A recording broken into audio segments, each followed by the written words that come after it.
सूचना दोस्तों, अगर आपने भाग 1 नहीं पढ़ा है तो आई बटन पे लिंक आ रहा होगा, आप देख सकते हैं। और नहीं आ रहा होगा तो अब डिस्क्रिप्शन में भी भाग 1 का लिंक दिया हुआ है, तो आप वहां से भी जाकर देख सकते हैं। तो अब अंतिम भाग को स्टार्ट करते हैं। रास्ते में दोनों को एक युवक मिला जिसका नाम था राजेश। राजेश बचपन से ही अनाथ था। उसके माता पिता को उसने एक अकस्मात में खो दिए थे। राजेश ने दोनों को ऐसे बेबस देखकर पूछा, क्या हुआ? आप कहाँ जा रहे हो? आप इतने घबराए हुए क्यों हो? बेटा, क्या बताऊं तुम्हें, मेरा एक बेटा था, उसने हम दोनों को घर से बाहर निकाल दिया और हमारी सारी ज़मीन बेच दी। अभी हमारा बेटा उसकी पत्नी के साथ उस घर में ऐश कर रहा है। हम दोनों को उसने धक्के मार कर घर से बाहर निकाल दिया। ये सब कहते हुए हनुमान प्रसाद ने अपनी सारी कहानी बता दी। फिर राजेश दोनों को अपने घर ले गया। घर पे सिर्फ राजेश और उसकी बहन कोमल रहती थी। राजेश ने सारी बातें कोमल को बताई कि दोनों उनको कैसे मिले और उनके साथ क्या हुआ था। राजेश और कोमल दोनों अपने माता पिता की तरह ही उन दोनों की सेवा करने लगे। कोमल एक से बढ़कर एक पकवान बनाकर दोनों को खिलाती और राजेश दोनों को बाग बगीचे में सैर करने ले जाता, मंदिर ले जाता, उनकी हर तरह से देखभाल करता। इन दोनों की यह सेवा देखकर एक दिन हनुमान प्रसाद ने कहा, बेटा राजेश और कोमल, तुम दोनों हमारे लिए फरिश्ते बनकर आए हो।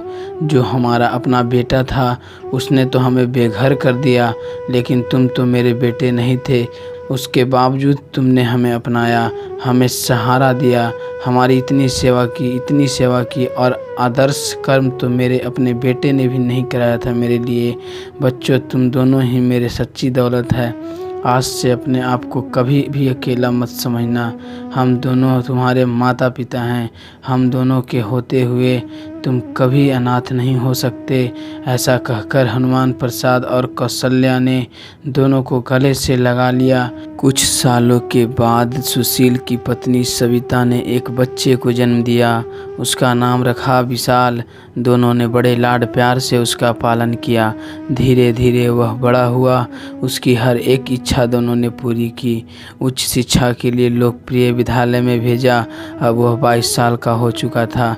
बचपन से लेकर अब तक माँ बाप को ड्रग्स, शराब और सिगरेट के नशे में देखकर उसको भी इन सब की लत लग गई।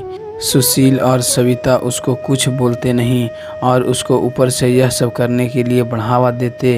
अभी तो तुम जवान हो, जी लो जिंदगी, ऐश करो, पढ़ाई लिखाई तो होती रहेगी, ऐसा सब कहकर उसको बढ़ावा देते। कुछ दिनों के बाद अचानक एक दिन विशाल ने वही किया जो सालों पहले सुशील ने किया था। वह आधी रात को अपने 2 दोस्तों के साथ घर पहुंचा। सुशील और सविता दोनों को जगाया और कहा, है बूढ़े और बुढ़िया, मेरे घर से बाहर निकलो। आज से ये घर मेरा, इस घर में मैं और मेरे दोस्त रहेंगे। चलो घर खाली करो, इस लिफाफे पे अपने हस्ताक्षर कर दो दोनों जल्दी। दोनों ने हस्ताक्षर करने से इनकार कर दिया।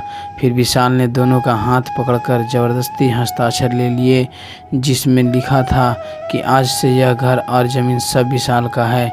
सुशील और सविता का इसमें कोई भाग नहीं है। फिर विशाल और उसके दोस्त ने सुशील और सविता को धक्के मारकर और लकड़ी से पीटकर घर से बाहर निकाल दिया। दोनों की आंखों में आंसू बहने लगे और दोनों को दिल से पछतावा हुआ कि आज उनके बेटे ने भी वही किया जो सालों पहले मैंने किया था। जिस पीड़ा की अनुभूति सुशील की माता पिता को सालों पहले हुई थी, उन्हीं के समान पीड़ा की अनुभूति आज सुशील को हुई। दोनों खुदा से माफ़ी मांगते हुए उस गांव को छोड़कर धीरे धीरे आगे बढ़े। कुछ घंटे चलने के बाद अचानक सुशील को दिल का दौरा पड़ा और राजेश के घर के बाहर उसने अपना दम तोड़ दिया।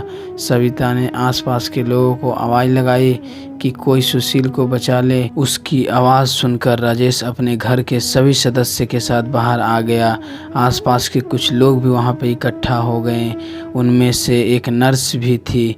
उसने फौरन हाथ की जांच करके पता लगा लिया कि सुशील मर चुके हैं। राजेश ने हनुमान प्रसाद और कौशल्या को कहा, देख लिया आपने, खुदा ने उसके कर्मों की सज़ा उसको दे दी, जैसी करनी वैसी भरनी। हम लोग को क्या सीख मिलती है इस कहानी से?